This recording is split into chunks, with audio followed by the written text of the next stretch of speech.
There's some cool tricks you should use in your Raft playthrough. Hi friends, and welcome back to Raft. With all of the new players experiencing this lovely ocean floating simulator for the first time with the release of Chapter 3, I've noticed that there are some useful mechanisms and a lot of game knowledge that would make the experience more enjoyable for a lot of players. So I've assembled a small list of my favorite techniques that I use in almost every playthrough. These range from tips that will help you if you're brand new to the game and just trying it for the first time, to some fancy tricks that even experienced players may not know, so I'm decently sure that there's something here for everyone. If you find any of these useful or just enjoy the video, please consider leaving a like and subscribing to the channel, it would be much appreciated. But without further ado, let's go over my top 7 raft tips and tricks to aid in your survival playthrough.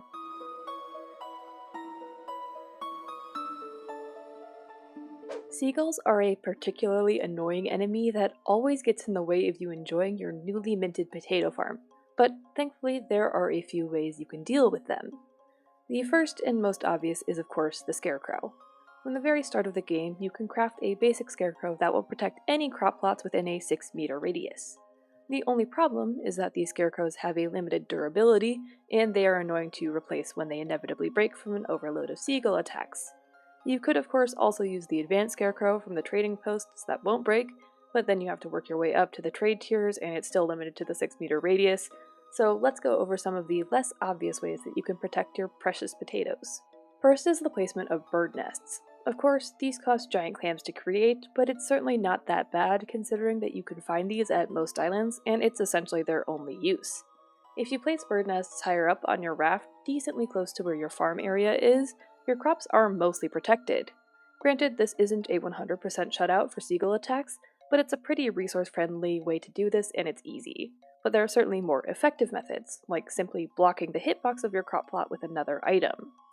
The small crop plot can be placed below a number of other normal items that you'll have on your raft, like the research table.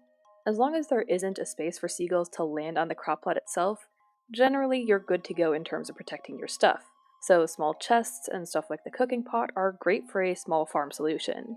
You could also take the other small-scale solution of having a dedicated sacrificial plot of like extra potatoes or something like that, and hide the rest of your crops, which works, but of course isn't lossless. But if you want a larger scale seagull-free farm and a way to guarantee protection of anything larger than a small crop plot, you'll need to start building. Pretty much any sealed area will work to protect your crops from seagulls. That includes windows, doors, and every type of wall and ceiling. Supposedly, there used to be a problem where seagulls could glitch into a closed room if there were also crop plots on a floor above your normal farming room, but I haven't seen that yet with the release of Chapter 3. Not saying it can't happen, but it seems to be a lot less likely, so I'd recommend just making a dedicated farming room on the bottom of your floor, and then you shouldn't encounter any more seagull problems.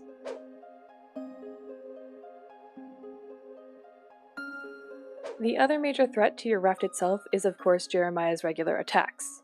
Depending on what difficulty you've chosen to play in, shark attacks will occur between every 3 to 8 minutes, and these are especially annoying in the early game as you try to protect your little water purifier and your grill, but inevitably end up losing a few squares along the way. A bit later into the game, you can fortify all of your edges, but that requires access to at least one smelter and will generally cost you a fair bit of metal ingots. So let's talk about a better way to protect your raft for all of you efficiency-inclined folks. First up, let's take a look at how shark attacks happen. Contrary to popular belief, not all squares are created equal. Corner pieces on your raft are likely to be attacked around 30% of the time, whereas any normal non-corner piece only has a 5% chance of being attacked. However, if you extend your raft out in a little line on one side, making a foundation just 2 squares out raises the attack likelihood to just about 60%, making it significantly more likely to be the piece that gets destroyed. This is a method I like to refer to as the sacrificial foundation, and you can make this even more efficient by using a triangle foundation instead of a normal square to use half of the resources. But yet again, there is still a slightly more efficient method that you can use if you're not as concerned with your raft's aesthetics. We already mentioned how pieces that are extended from the bulk of a raft's base are a lot more likely to be attacked, and you can use this to your advantage by creating some designated attack pieces. If you place an extra foundation on either side of every corner, and then again on the outside of every 5th foundation, then fortify those exterior pieces, your raft can be immune to shark attacks at a severely reduced cost when compared to fortifying the entire exterior of your foundation.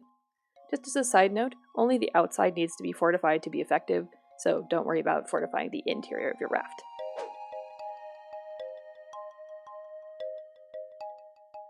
But the absolute easiest way to get Jeremiah to stop attacking you and your raft for a brief period is to take him out of the picture entirely. Jeremiah has around 150 health, making him a pretty easy target to take out, especially if you have access to a metal spear or machete. When deceased, the shark takes about 3 minutes to respawn normally, but you can get more out of it by looting the body properly. The shark will always drop 4 shark meat and then a shark head. Typically, you really don't need an abundance of shark heads, and they're more valuable to leave behind. That's because a shark corpse stays in place for 5 minutes in order for a player to loot it properly. The 3-minute respawn timer only activates once the corpse is gone, meaning you can increase your shark free time to 8 minutes simply by not picking up the head. If you're on the move, you can use this time to collect any resources floating past you by jumping into the water and swimming around to guarantee the maximum resource harvest, which is definitely better than trying to hook everything in. If you want to avoid Jeremiah while harvesting an island, though, I would recommend anchoring your raft a decent ways away from the island you want to harvest, and then using a singular shark bait to swim to the island. And then just stand on the island for about 10 seconds to guarantee an aggro reset. Then you can just swim around the island and freely collect everything you want without fear of being attacked. When you're done, simply sit at the top of the water for 30-ish seconds until the unstuck button appears in your pause menu to get back to your raft. This works because of the aggro priority that Jeremiah has. Sharkbait is universally the highest priority, and the player is next when they're in the water and within a range of 30 meters, and the raft is the last priority. So if the player and the sharkbait aren't in the detectable range of water, your raft automatically assumes the highest priority, but it also won't be attacked if the player is more than 30 meters away, giving you infinite free time to enjoy your islands.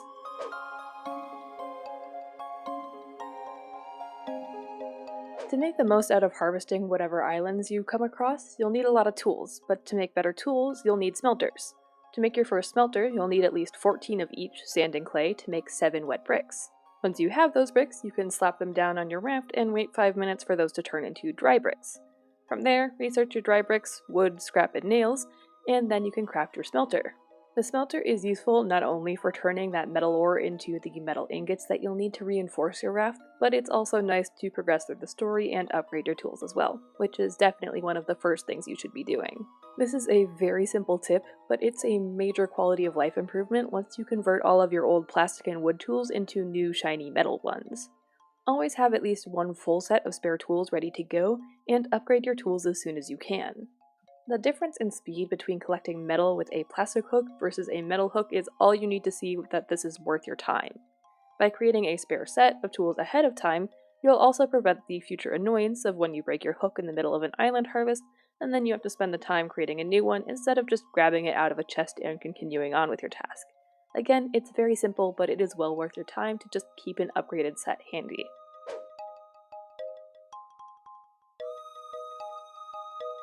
Another really simple piece of advice is to keep track of your original 4 raft squares. Raft as a game is a little bit funky in the way that it loads the worlds. Like, a lot of survival games, you'd expect that the world would be loaded around the player, but that's just not true in this case.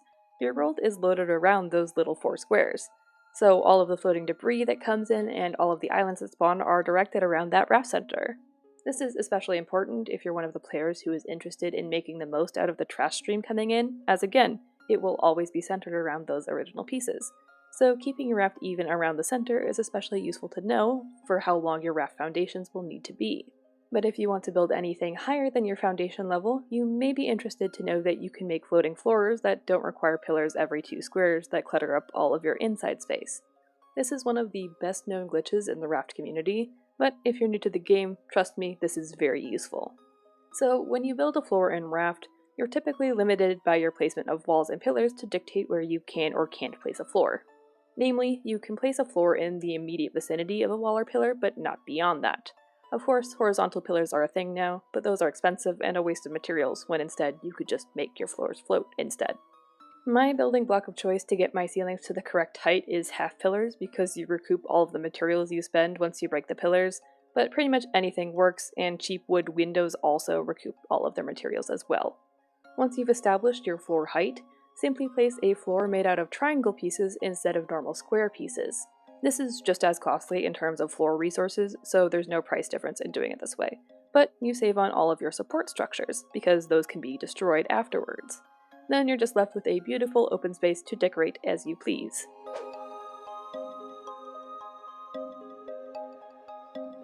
Speaking of decoration, you can hang a surprising amount of stuff either from the ceilings or on the walls to save on space and spruce up your living quarters.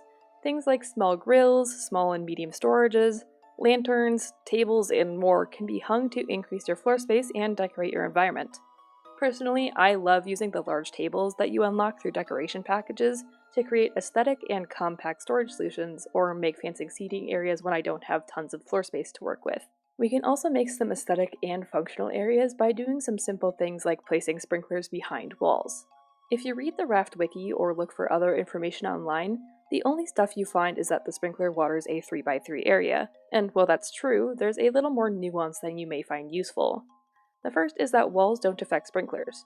While you do lose out on roughly a third of the area a sprinkler waters if you want one flat wall across the whole thing, you can indeed hide the fact that your farm is automatic if you're more decoration inclined. But if you're more efficiency oriented, you'll probably be interested to know that the sprinkler can actually water the 3x3 square normally, but it can also water a half wall both above and below the ground that the sprinkler is placed on. As long as at least a third of a crop plot or grass is within the 3x3 square with a half wall in both vertical directions, it will be watered automatically. This means that you can create some crazy compact farms from just one sprinkler, like this one that waters 12 advanced medium crop plots and 36 small plots at the same time. I'm sure some of you lovely folks can come up with even better solutions, so be sure to let me know what you create with this stuff down in the comments.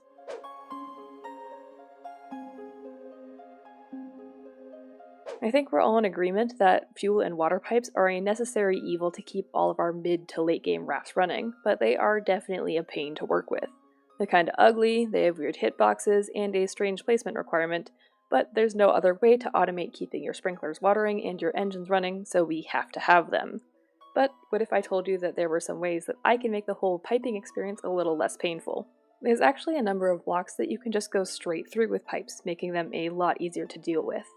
Windows are the perfect example of using a full block that can support another structure on top while still allowing pipes to pass through. Other blocks include fence gates, doors, and upside-down triangles, but the trick is that you have to place the wall piece first and then the pipes on either side. For the door specifically, sometimes the pipes will disconnect if you log out of a world while the door is closed, but you can fix that by simply picking up a pipe and placing it back down. If you know that you're going to be connecting to a sprinkler, you can just go straight through a solid wall if the sprinkler and wall are placed first, and this one won't disconnect. To pipe through larger areas, you can get them out of your walkway with a few methods. You can make pipes float by building a scaffolding floor and then running your pipes across and removing the floor afterwards, or you could have a half wall of space between your lower and upper floors just to run pipes everywhere you need with no issues. Or you could just have a fancy pipe cage. You can also run pipes around the outside of your raft using scaffolding foundations, which can then be destroyed after your pipes are placed. This negates the walkway issue entirely, and they're not hard to get over to get back on your raft either. Finally, you can also hide some pipes under roof pieces once placed, so you can also technically cover any pipes on any level too. And that's my top 7 tips and tricks for Raft. This is certainly not an exhaustive list, but I thought these were pretty general tips that would be useful to a majority of both newer and experienced players. However, there are still plenty of things I could cover, so if there's a particular tip or trick you have for other players, leave it in the comments for everyone to learn from. Anyways, that's it for me for now. I hope you enjoyed. Please consider leaving a like if you did, and consider subscribing if you haven't already. It really helps me out. I hope to see you all again soon, but until then, have a great day.